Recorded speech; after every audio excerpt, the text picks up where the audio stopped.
Hi, and welcome to this new podcast episode. So, my name is Christelle, and you can find me on the internet and social media as Tricot et Stitch.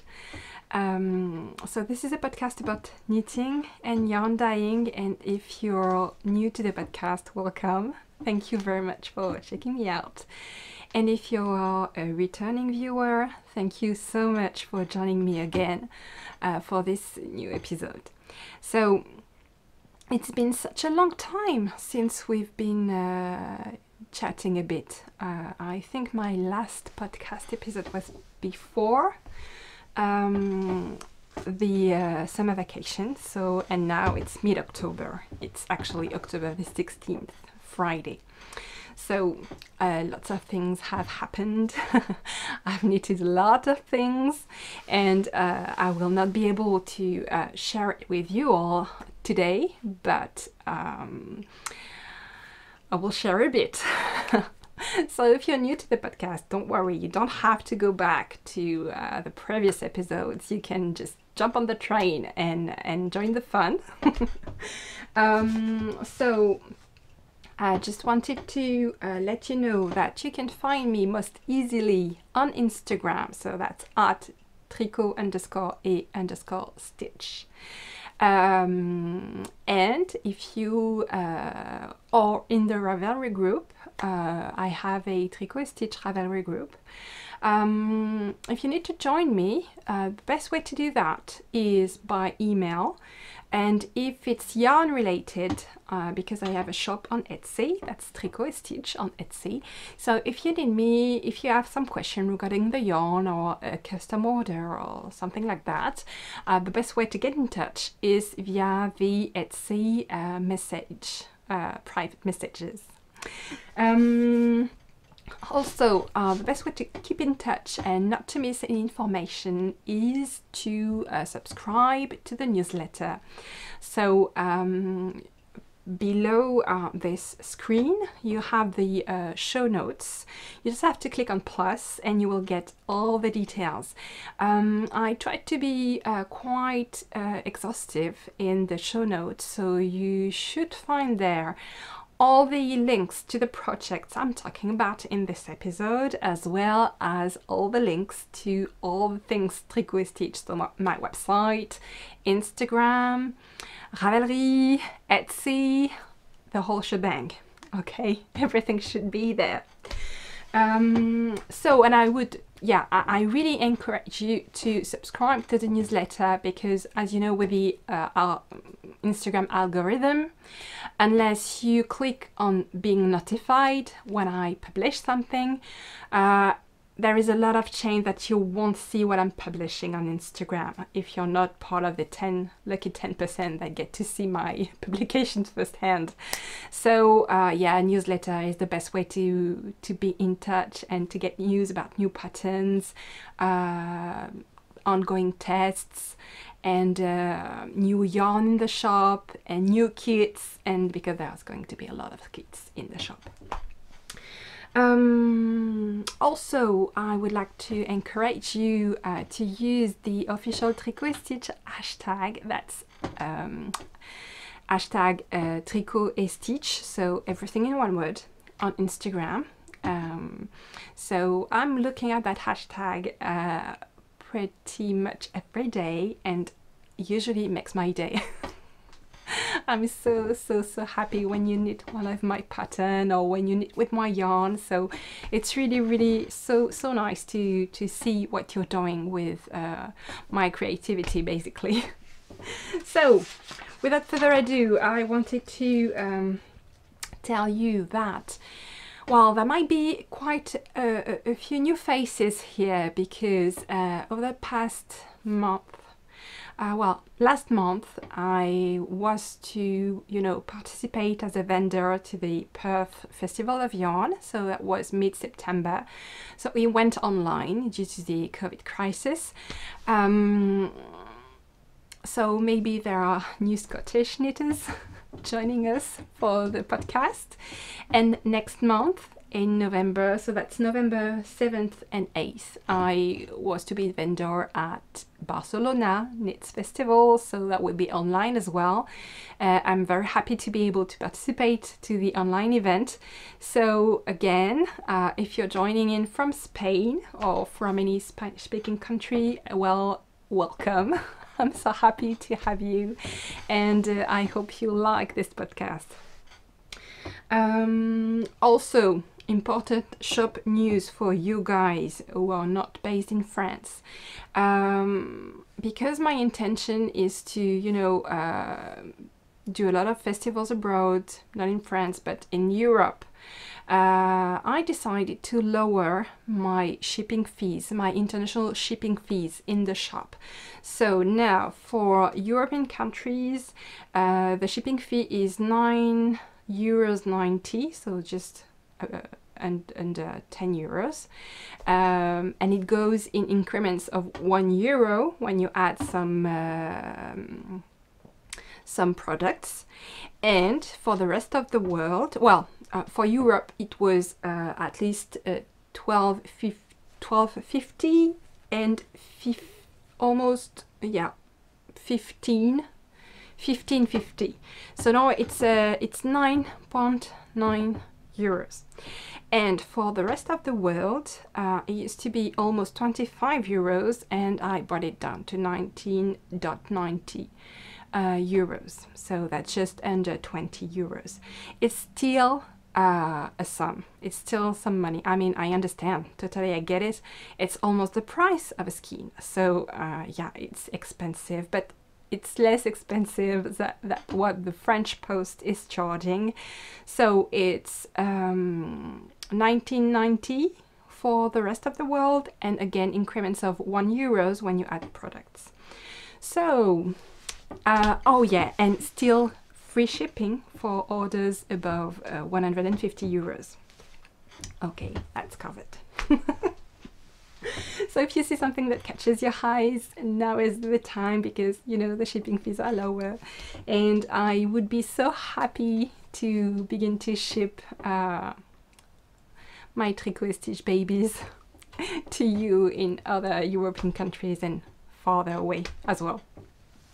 Okay, so now I wanted to share with you my Slipstravaganza. So if you don't want to be spoiled, don't look. Okay, I'm just going to start by showing you my project bag, so no spoiler here. So this is my Slipstravaganza project bag. I bought it especially for the Cowl from a French bag manufacturer. The name is Wool Bags, and they make gorgeous bags. So I'm going to show you my yarn.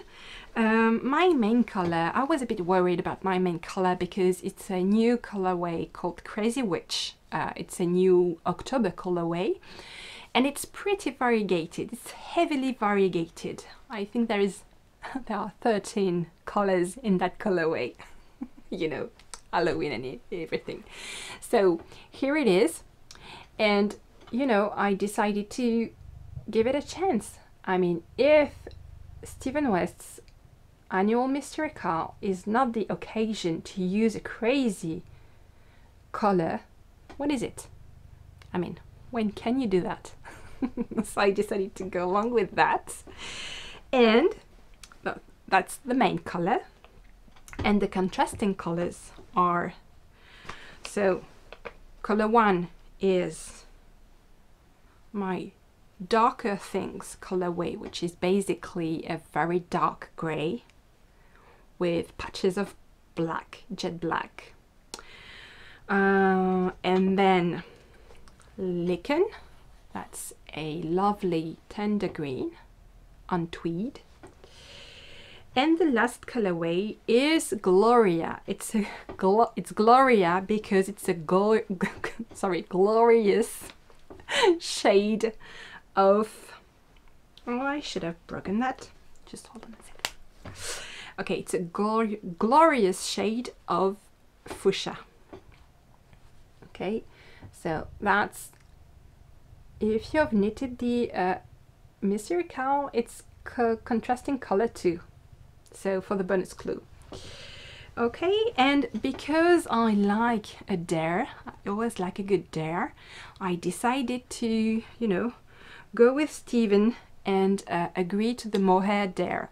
So I decided to knit with that mohair, which is a beautiful shade of green, yellow green really, yeah, on Morin silk. And I decided to be crazy, like consistently crazy with the colors, and use Gloria together with this beautiful green for the bonus clue.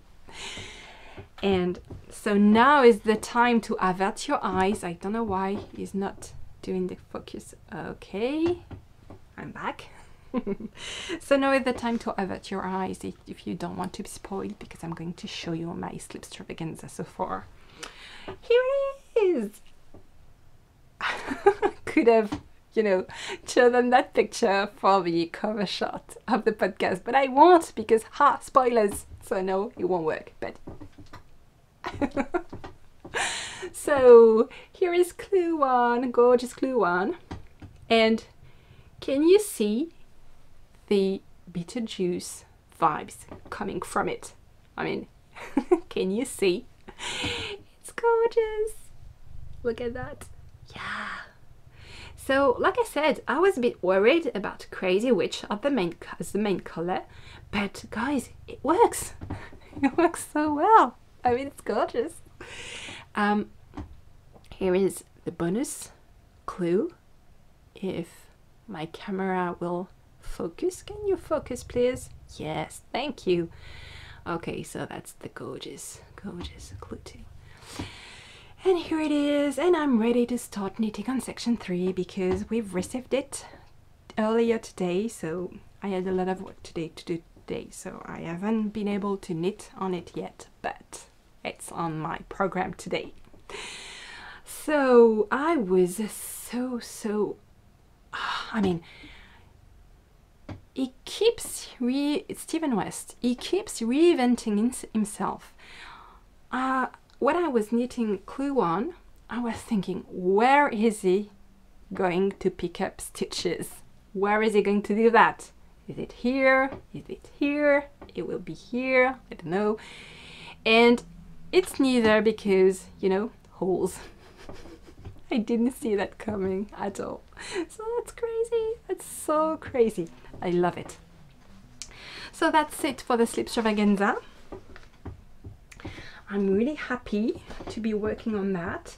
I knitted a Steven West mystery cowl before in 2012, the Rockefeller. So, you know, it's quite some time ago.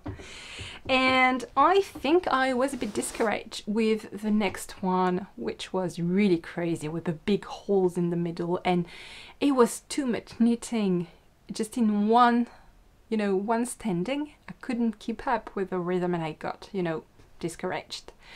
And because now, you know, dyeing yarn is my job, and prepping kits for the Slipstravaganza was part of what I had to do this month, and I wanted to do this month. I'm really enjoying it so much. At last, I have some time to do the mystery cowl when it's mystery cowl season, and it's so cool because even if I didn't knit the mystery cowls when it was the season, I actually knitted also the Speckle and Pop like 2 years ago. And I think it's one of my favorite patterns by Steven West. And yeah, I have the Starflake as well as a shop sample, and I love his mystery cowls, but not only, also his other shawls. I have another one on the needles, the Westfjord Wanderer, and I'm going to show it to you. Because it's quite the piece. I mean, it's a very large shawl. It's a schlanket, really.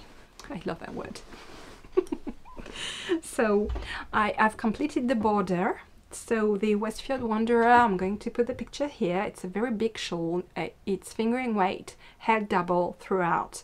7 skeins of yarn, okay, of fingering weight yarn. And so here it is.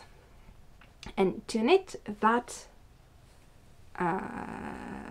pattern, so it's very big, it's I think over 7 feet long. I mean, I'm a big woman and it's bigger than me.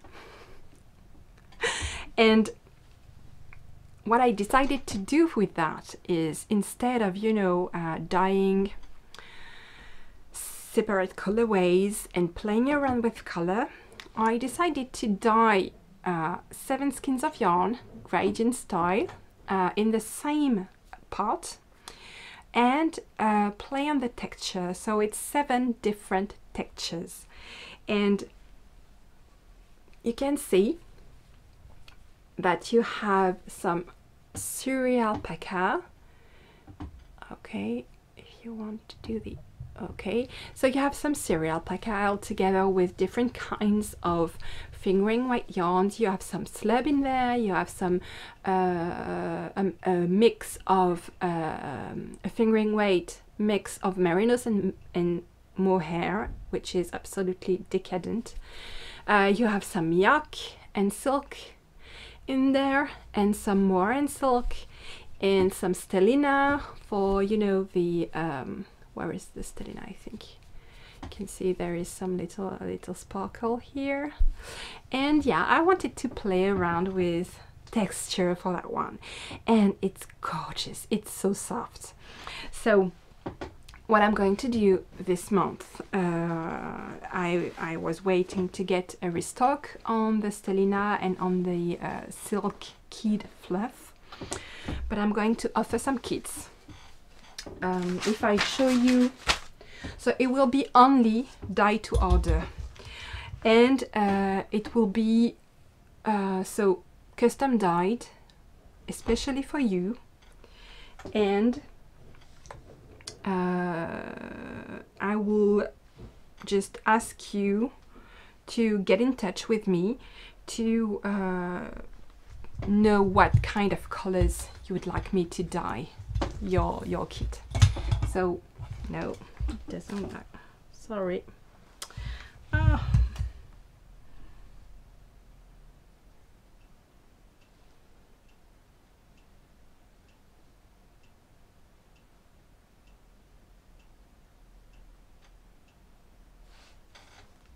Okay, here's what the kit looks like. You see, you have 7 different bases and dyed in a kind of gradient that goes from a mauve, grey mauve, to a golden mauve, copper, I think you could say it's copper. So that's one example, but it could be any color you want, really. So if you want to jump on the texture bandwagon, you can with that. And also I'm going to put in the shop some smaller kits to explore with texture. For example, I have one just here. It's just an example of what's going to be in the shop. It's a very beautiful neutral palette of 3 different bases and 4 skeins. You have 2 skeins of Mohair silk, one skein of silk kit fluff, which is a gorgeous base because it's a strand of silk spun with some mohair, and it has a lovely halo, and it's like it shines, really. It's gorgeous. And just a beautiful skein of single yarn in my Hebrides colorway. Just hold on for it to, yeah, okay. It's basically a neutral with a twist, with lovely speckles of color. So that's basically, if you were a painter, this could be your paint, and you just do whatever you fancy with it. It could be knitting a pattern of your choice, or it could be you know, going with the flow and try to knit your own. Yeah, the possibilities are endless. So that's one example of the kits, texture kit I'm going to put in the shop. I have some also with yak, exploring yak, and just check the kits section in the shop and see if you see something that you like.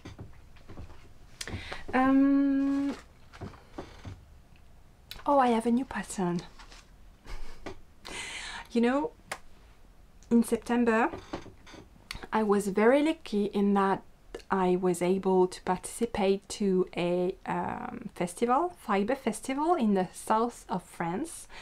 It was outside, it was still a bit warm, and that's why it was authorized to take place, because I had 4 shows planned in 6 weeks, within a 6 weeks span, and 3 out of 4 were cancelled because they were held inside.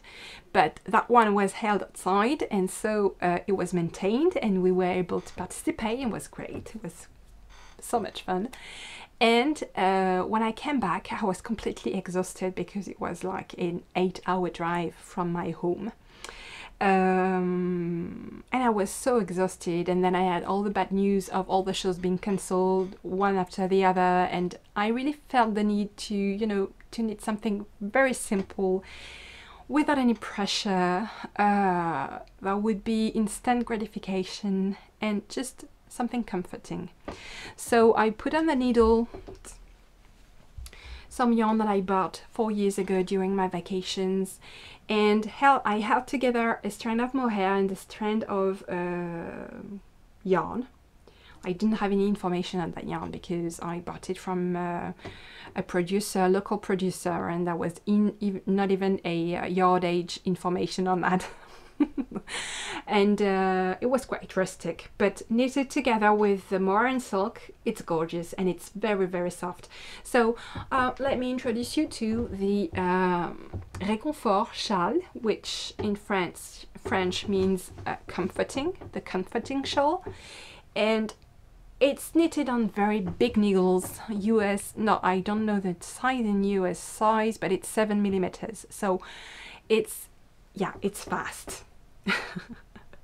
And those are not my yarns. So like I said, I bought them 4 years ago when I was on vacation on the countryside in France, in Lot. So that's in the middle, lower part of the middle of France. And I decided that I would write the pattern because I love it and I think it's gorgeous and it's very simple and it's very comforting, and I want you to be able to enjoy that and experience that feeling as well. It's really the pattern, it's really the project I went to when I wanted to be, you know, feeling some respite and yeah, feeling serene and just, you know, need something very cozy. And yeah, I needed that. We went on a weekend 2 weeks ago. We went for a weekend not far away in Normandy, but we rented a little cottage with a chimney, and that's my dream. I would love to have a chimney, and I knitted that shawl in front of the chimney while, you know, drinking some tea, and it was bliss, just bliss. Very simple pleasures, nothing fancy, just bliss, pure bliss. So I'm going to knit another one of this pattern with new to me yarn that I'd like to put in the shop, but I would like to test it before. So it's a tweed yarn in DK weight, super wash, and I did this gorgeous shade of green, and you know, it was dyed together with, you know, the mohair of my Slipstravaganza was dyed together. It was dyed together, can you believe it? Crazy, right? Not at all the same color, but I have another skein of this colorway, and I'm going to knit that together with that to get approximately the same yarn weight that I did for this one. So it might not be on needle on 7mm needles, maybe 6 or 6.5, but that's the plan. And what I'm going to do is that I'm going to write the pattern and send a call for testers. And I'd like to offer a version with mohair and a version without mohair, because, you know, one thing about mohair, it's great. I love to knit it. It's great to wear on your neck. It's very soft, but there is a lot of hair all around. And combined with masks, yeah, it doesn't work well. So I'd like to offer a mohair-free version as well. So maybe using more yarn to get the same wingspan, but more mask friendly if you want to wear it now during the pandemic. So that's the new pattern. So the call for testers will go out shortly. I have not started to write the pattern yet, but it's pretty straightforward. It's a beginner friendly shawl. There is no complicated techniques, so I think it's going to be very easy to write. So I think sometime maybe before mid-November it should be done, definitely, because I have a lot of things on my plates. But yeah, definitely I'd say that no later than mid-November. So if you want to be notified of the test, just you know, subscribe to the newsletter. I will send a call to testers to the newsletter subscribers in priority, and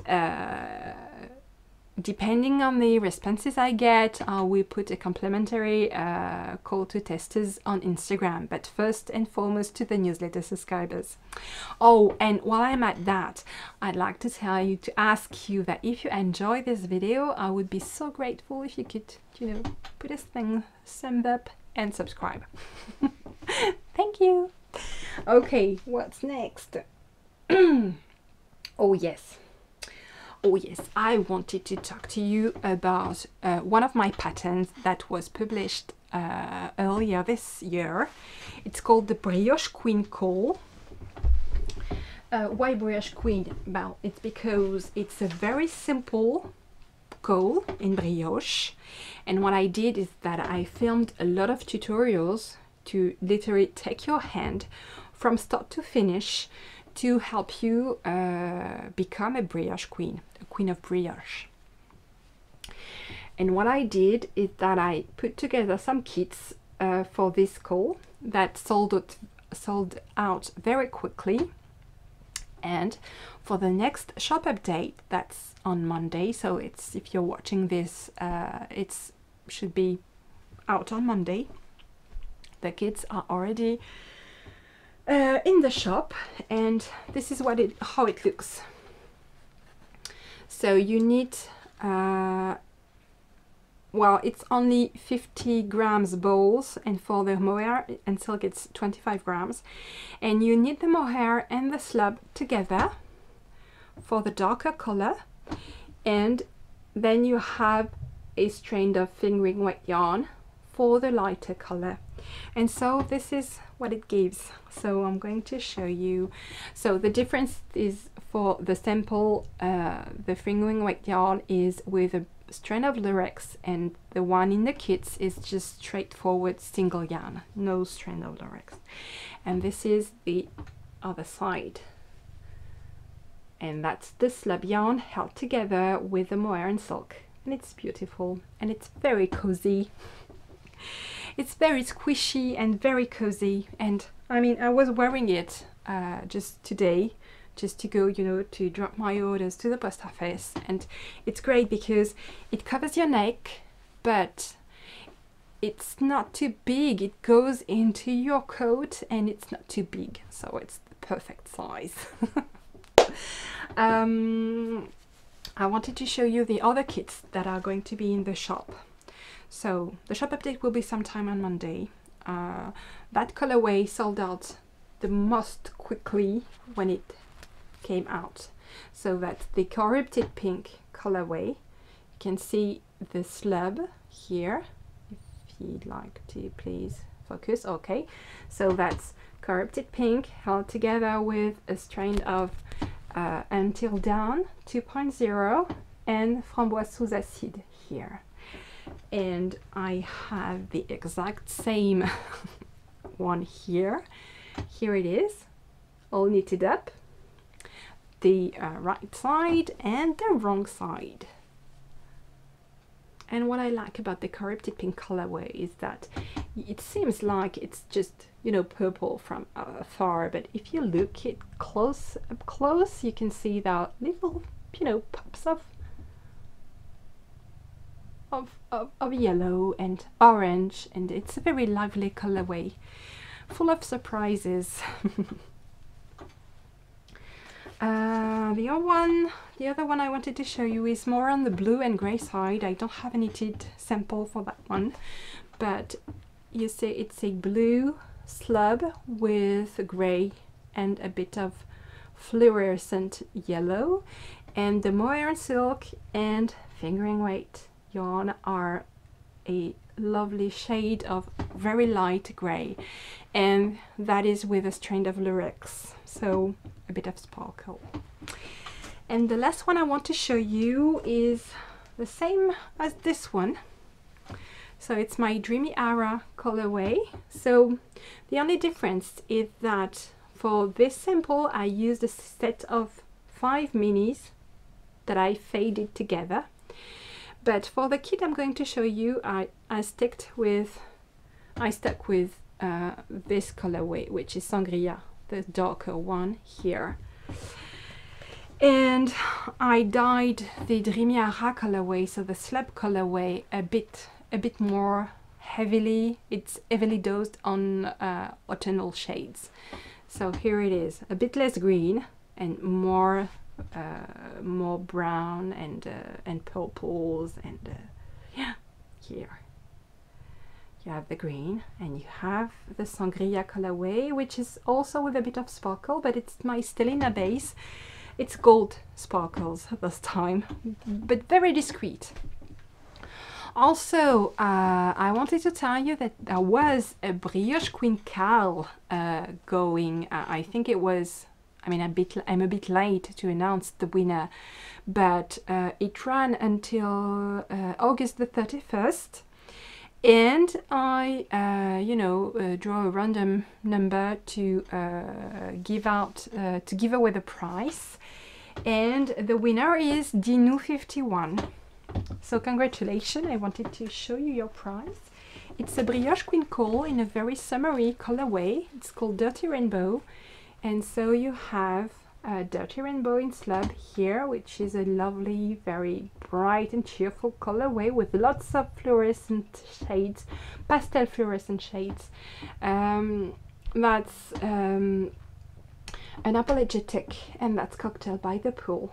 So summery vibes. So congratulations, this is your prize. You can, you know, I'm going to reach out to you on Ravelry to let you know that you won.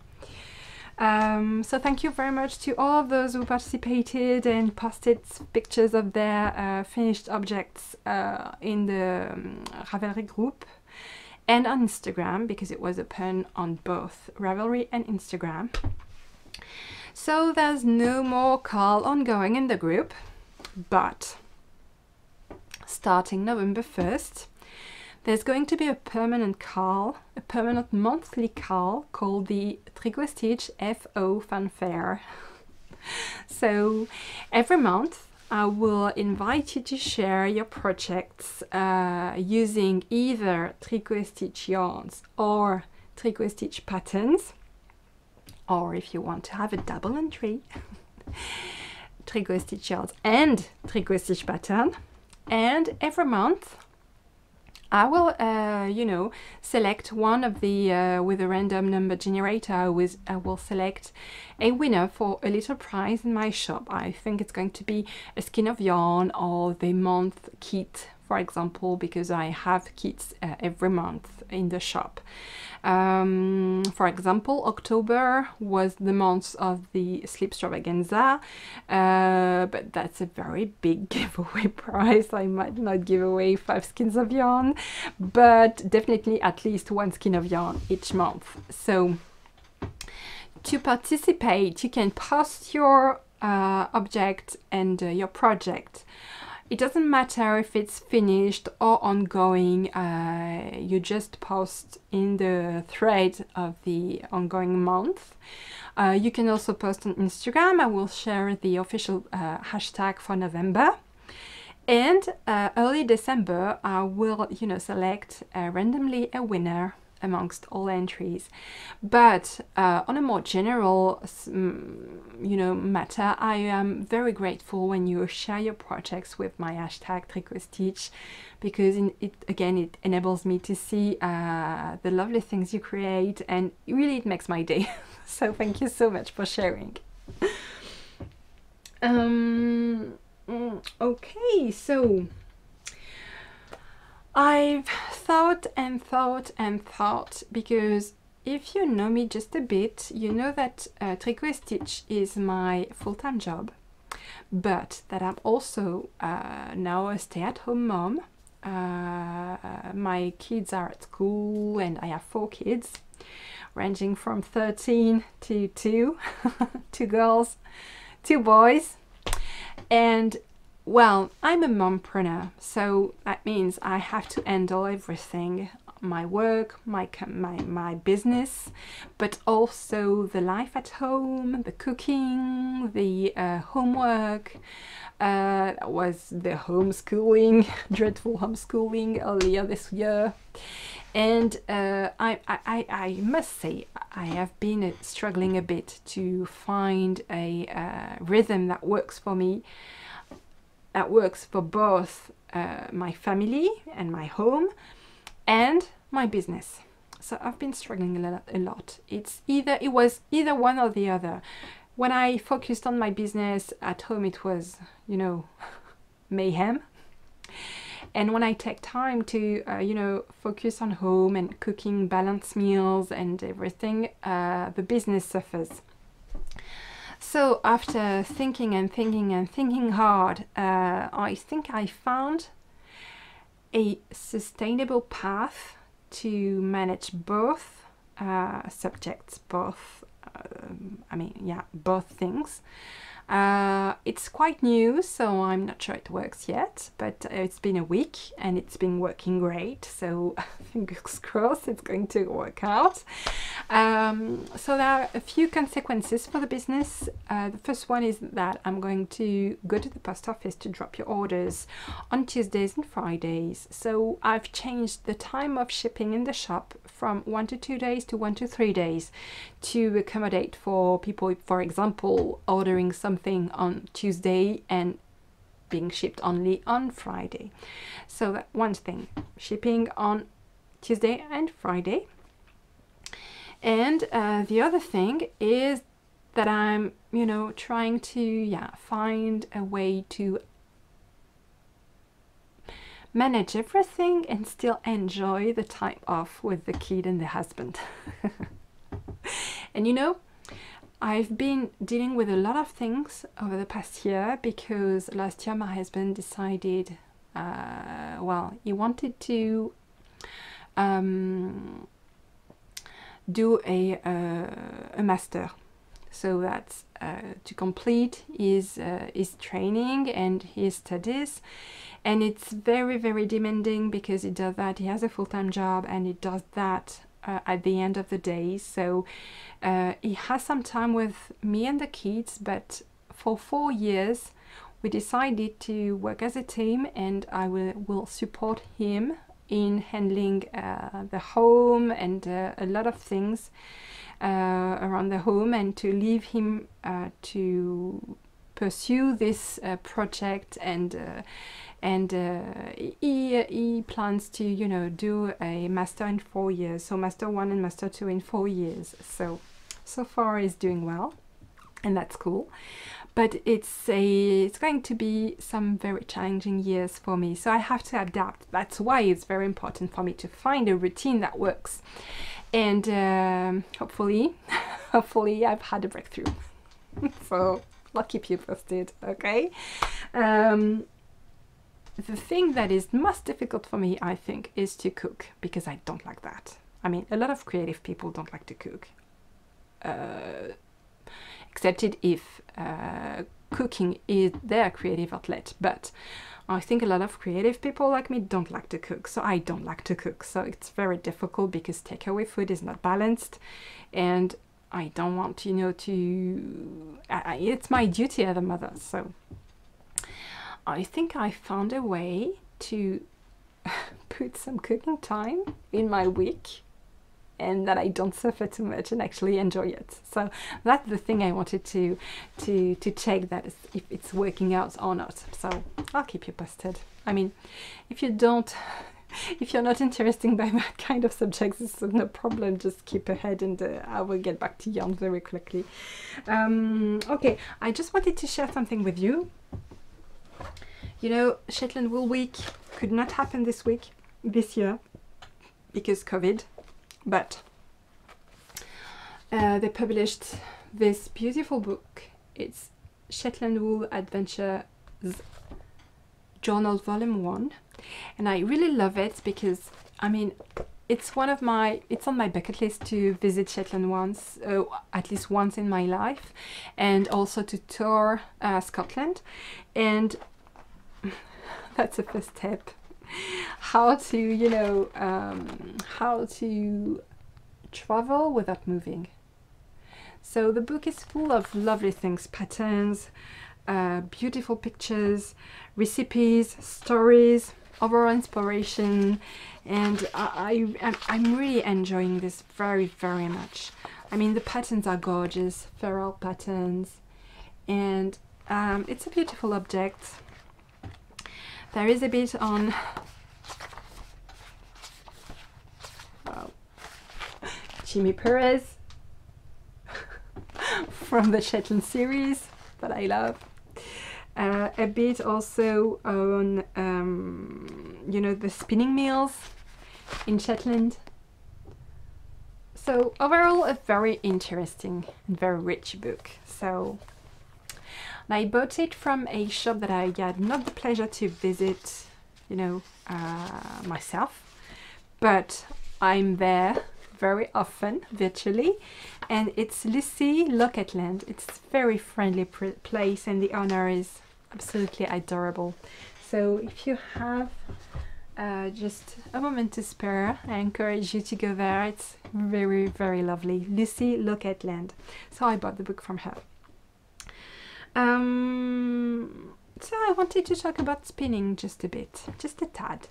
I have not made much progress on my spinning lately, but it's part of the plan to, you know, spin a little more.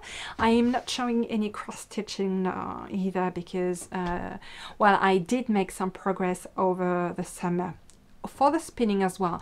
But I think I'll share that in the next episode. That should be, if everything goes according to plan, the next episode should be on next Monday for you.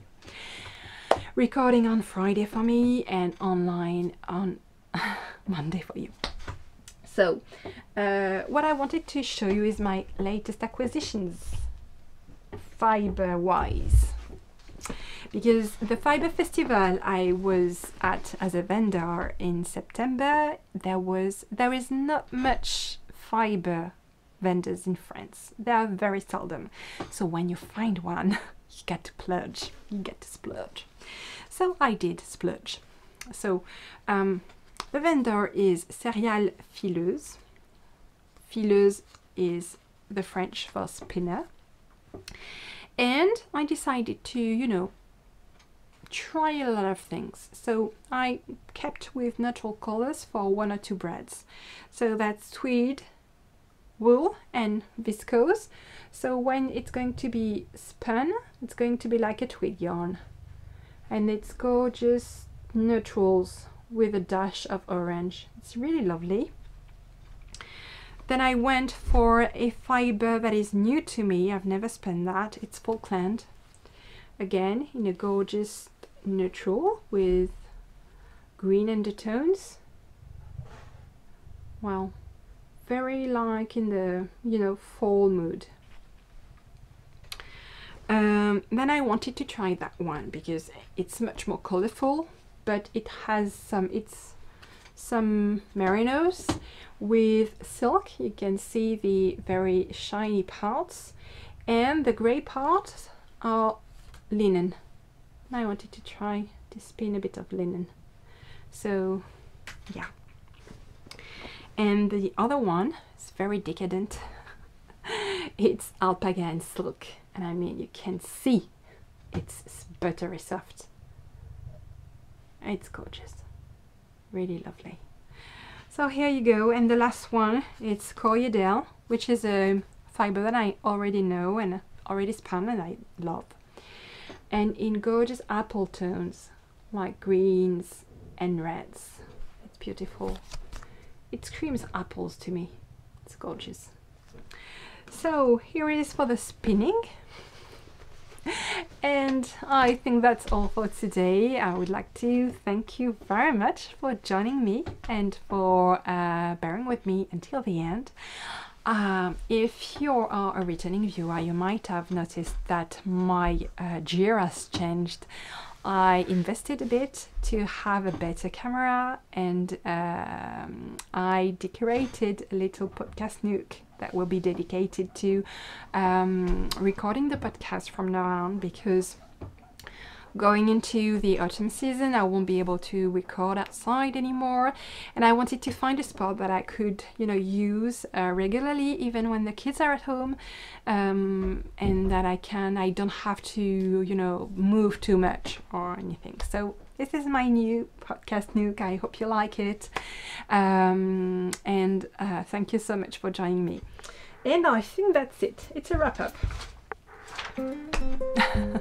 So thank you so much and take care. See you soon. Bye.